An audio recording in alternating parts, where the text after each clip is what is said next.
apoyo de Vendimia de Ciudad 2000 y La Gran Manzana de Ciudad Córdoba.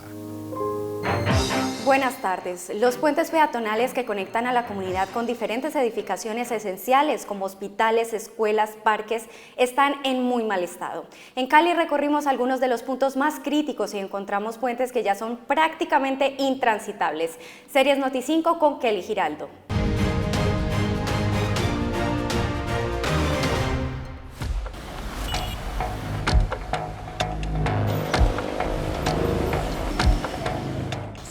El puente Simbra, entonces está en peligro, la verdad que sí deben de como meterle la manito y hacer un arreglo.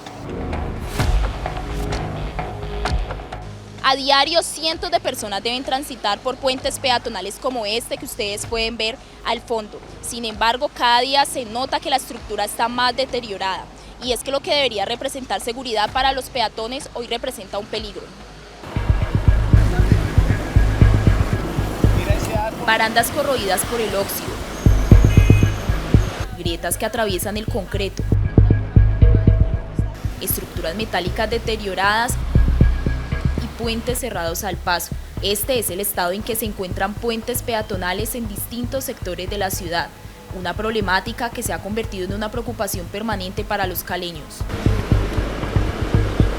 Encontramos que los puentes peatonales, que en la ciudad son más de 500, están en su gran mayoría deteriorados. Muchos sectores donde están estos puentes es donde transitan nuestros adultos mayores y donde transitan nuestros estudiantes de las instituciones educativas. La carrera 39 con calle 18, la autopista sur, la calle 73A con carrera primera A en el barrio San Luis, la avenida Ciudad de Cali con carrera 7L y la calle 25 con carrera 83C son algunos de los puntos donde el deterioro salta a la vista. En varios de estos puentes las barandas presentan corrosión, las estructuras metálicas muestran desgaste y el concreto evidencia el paso de los años sin un mantenimiento oportuno. Que en el barrio Alfonso López, tercera etapa, no he visto que le hayan puesto la mano como tal. Y no es solamente este puente. Aquí en este sector son 3 puentes seguidos que están en total deterioro. Uno de los principales, que es el del retorno de la ciudad de Cali, hace poquito que se fue el joven, estuvo a punto de perder la vida. Este puente se volvió colgante, mire, solamente está sostenido ahí en las puntas y está en un peligro. Aquí sí, porque tenemos la escuela, la biblioteca aquí al lado. Tenemos las otras instituciones hacia el fondo. Hay mucho tránsito tanto de niños como personas mayores. Para quienes transitan por estas estructuras el problema no es nuevo. Aseguran que durante años han visto cómo las condiciones empeoran sin que exista una intervención definitiva, mientras el riesgo para los peatones aumenta. Una papagayo se chocó con él y hubieron heridos, claro. Y pues no lo han arreglado hasta ahora.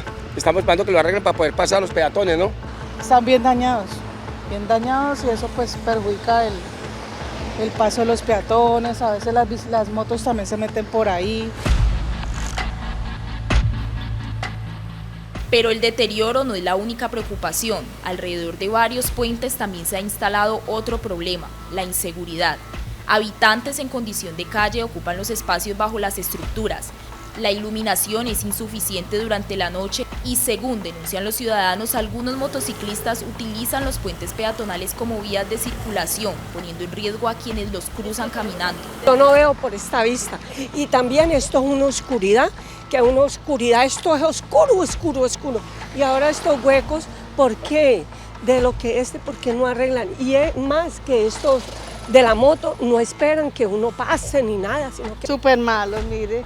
Cómo briegan hasta arrancarlos para arriba, bájenlos y pasan las motos y todo eso, y eso es un peligro. Tiene un llamado a todos los caleños. Los puentes peatonales, como su nombre lo dice, es para el disfrute de los peatones. Hemos evidenciado que muchos transeúntes con motocicletas pasan sobre ellos. Eso hace que su deterioro sea mucho más rápido, su vida útil se reduzca. En algunos casos la solución ha sido restringir el paso. El puente de la carrera 39 con calle 18 permanece cerrado. Una medida que para los habitantes refleja que resulta más fácil clausurar la infraestructura que recuperarla.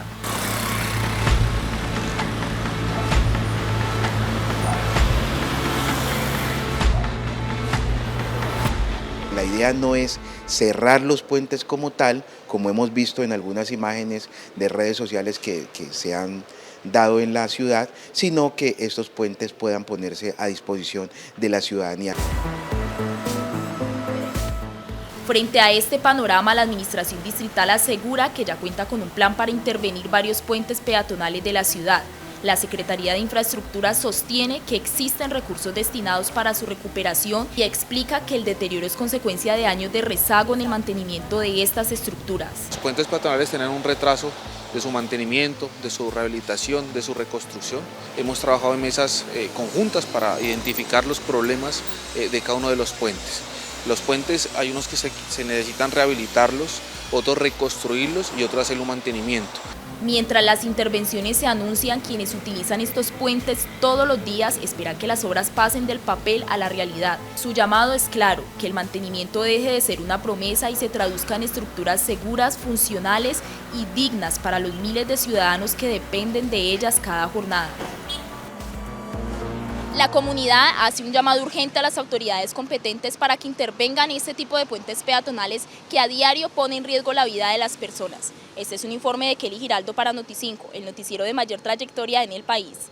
La demanda de energía y la poca oferta que hay en el país para garantizar el servicio llevaría a un apagón en Colombia si no se ahorra en lo que resta de este año. La posibilidad de una nueva temporada de sequía en Colombia ha encendido las alertas en el sector energético ante la eventual llegada de un fenómeno del Niño de alta intensidad que podría afectar la seguridad del suministro eléctrico en el país. La advertencia fue reiterada por la Asociación Colombiana de Generadores de Energía Eléctrica, ACOLGEN, que llamó a adoptar medidas preventivas para mitigar los posibles efectos de una reducción prolongada de las lluvias. Según el IDEAM, existe una probabilidad superior al 95% de consolidación del fenómeno del Niño y un 66% que alcance una intensidad muy fuerte, comparable con algunos de los eventos más severos registrados en las últimas décadas. El gremio recordó que buena parte de la matriz energética nacional depende del agua almacenada en los embalses, por lo que una disminución de las precipitaciones obligaría a aumentar el uso de generación térmica y otras fuentes para atender la demanda. Asimismo, advirtió que escenarios similares a los fenómenos del Niño registrados en años como 1997, 1998 y 2015 estuvieron asociados a altas temperaturas, escasez de lluvias y medidas extraordinarias para garantizar el abastecimiento de energía y agua. Los márgenes de maniobra son cada vez menores. Hoy la demanda supera 1.971 gigavatios hora al año. La energía firme disponible, una señal clara de necesidad de incorporar nueva capacidad y de renovar las barreras que enfrentarían los proyectos. ACOLGEN insistió en que las decisiones que se adopten en los próximos meses serán determinantes para reducir riesgos y asegurar la confiabilidad del sistema energético frente a un posible evento climático. Las empresas municipales de Cali comenzaron a acatar el llamado de los generadores de energía y a implementar un plan de contingencia que permita afrontar el extenso periodo de sequía que se avecina.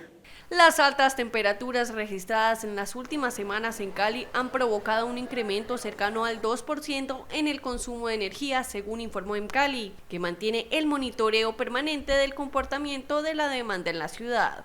Nosotros, por ser parte del Sistema Interconectado Nacional, pues tenemos unas implicaciones en cuanto a la generación que se presente en los recursos hídricos y estaremos pendientes de la información que a nivel nacional se presente sobre la disminución de embalses, del agua en los embalses para generación y estar pendiente también de los otros tipos de generación para suplir este tipo de energía. Ante la posibilidad de que se consolide el fenómeno del Niño en el país durante los próximos meses, la entidad hizo un llamado a los cerca de 75.000 usuarios regulados y no regulados para adoptar medidas de ahorro y uso eficiente de la energía. El uso de aires acondicionados, ventiladores y demás equipos de clima, se puede dar un manejo en cuanto a tomar unas horas en los cuales se prenden estos electrodomésticos y estos equipos. Además, contar pues obviamente con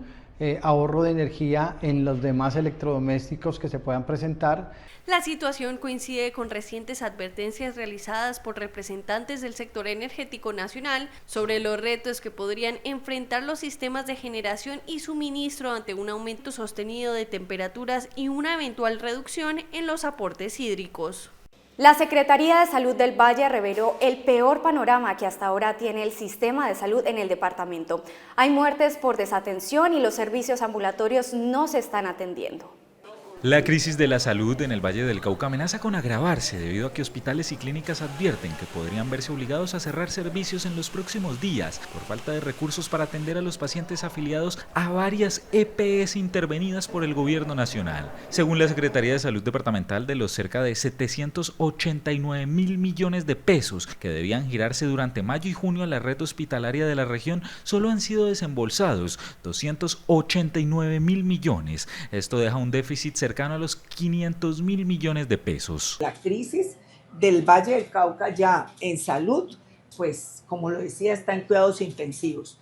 Y yo sí creo que nosotros aquí no estamos hablando simplemente del pago, como lo decía anteriormente, estamos hablando de la familia, estamos hablando de las personas, estamos hablando de vidas, estamos hablando de todo lo que no se les ha podido brindar y que no se les podrá brindar como medicamentos, como insumos para poder atenderlos con calidad y oportunidad. Situación que podría afectar la atención de pacientes hospitalizados de EPS como AsMedSalud, Ensanar y Cosalud, que en caso de un eventual cierre de servicios tendrían que ser trasladados al Hospital Universitario del Valle, generando riesgos durante el proceso de remisión. El Hospital Universitario, por el cierre de servicios de las instituciones privadas, ha recibido un número mayor de pacientes que no tiene cómo atenderlos, porque no puede tener la sobreocupación que tiene en este momento. Y por eso tendría que sacar 169 pacientes de los servicios que están hospitalizados. Lo mismo pasa con el Isaías Duarte, lo mismo pasa con el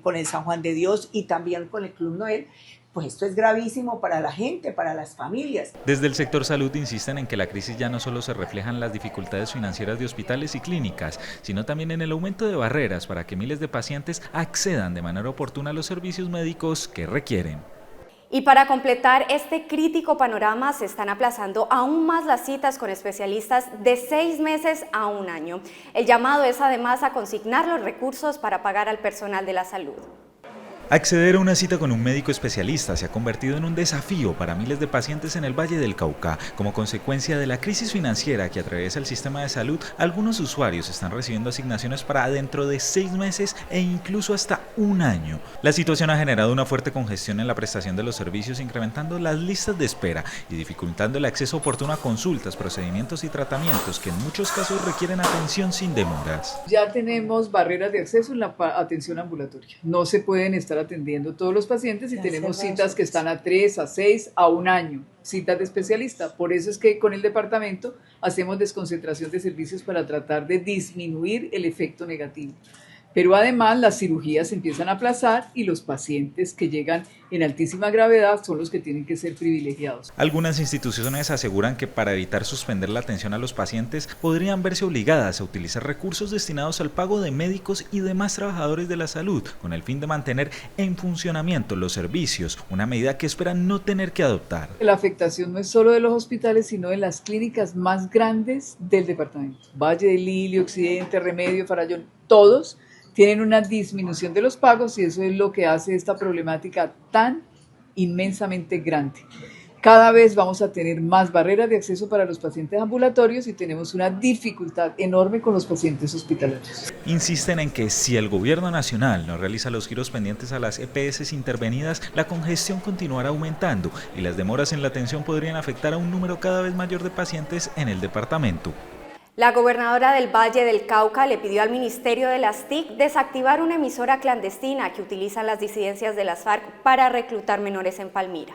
La Gobernación del Valle del Cauca expresó su preocupación por la presunta operación de una emisora clandestina que, según las autoridades, estaría siendo utilizada por las disidencias de la FARC en zona rural de Palmira. Ante esta situación, la Administración Departamental solicitó al Ministerio de Tecnologías de la Información y Comunicaciones intervenir la señal e identificar el lugar desde donde estaría operando. Hicimos la denuncia de una emisora en Jamundí y en el norte del Cauca.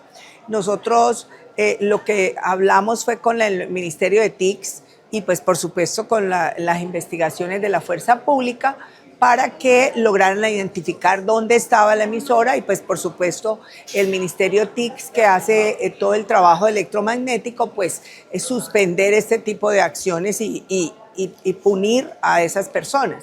De acuerdo con la información oficial, la emisora sería utilizada por la estructura Jaime Martínez y su señal tendría alcance hacia el norte del Cauca. Las autoridades advierten que además de difundir propaganda, este medio serviría para ejercer presión sobre las comunidades y facilitar el reclutamiento de jóvenes en territorios donde persisten problemas de orden público. Vemos con mucha preocupación la utilización de emisoras por parte del Estado Mayor Central.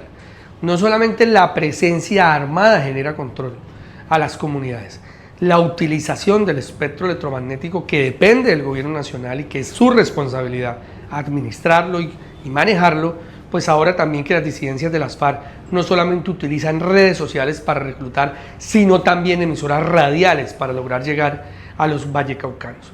La gobernación recordó que esta no es la primera denuncia relacionada con este tipo de emisiones ilegales. Asimismo, invitó a la ciudadanía a informarse a través de canales oficiales y a denunciar cualquier actividad que pueda poner en riesgo la seguridad de las comunidades.